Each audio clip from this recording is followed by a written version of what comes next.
ఒకసారి బ్రదర్ ఏసన్న గారు ఒక ఇంటికి వెళ్ళాడు. నాన్న బాగా వినండి, ఈ మాట చెప్తే చాలా బాధ అవుతుంది,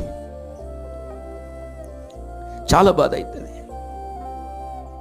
ఇంటికి అన్నానికి పిలిచింది, అరే దున్నపోతాడా పని చేసుకుని చేత కాకని చెప్పేసి ఏం చేశాడు తెలుసా? ఆ వ్యక్తి థూ అని ఉమ్మిలిస్తే ఆ తింటున్న ఆ కంచములోనే, చూడండి, ఆ కంచములోనే ఆ ఉమ్మిలి పడితే కళ్ళు మూసుకొని దాన్ని కూడా కలుపుకొని తిని వెళ్ళిపోయాడు.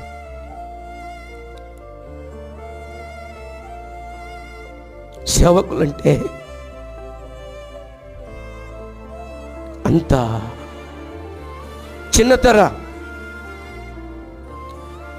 నిష్కపటమైన ప్రేమతో ఉన్నాడు కనుక, నిష్కపటమైనటువంటి ప్రేమ కలిగిన దేవుని నమ్ముకున్నాడు కనుక ఒక్క మరుమాట మాట్లాడకుండా ఆ ఉమ్మిలిని కూడా కలుపుకొని తిని వెళ్ళిపోయాడు.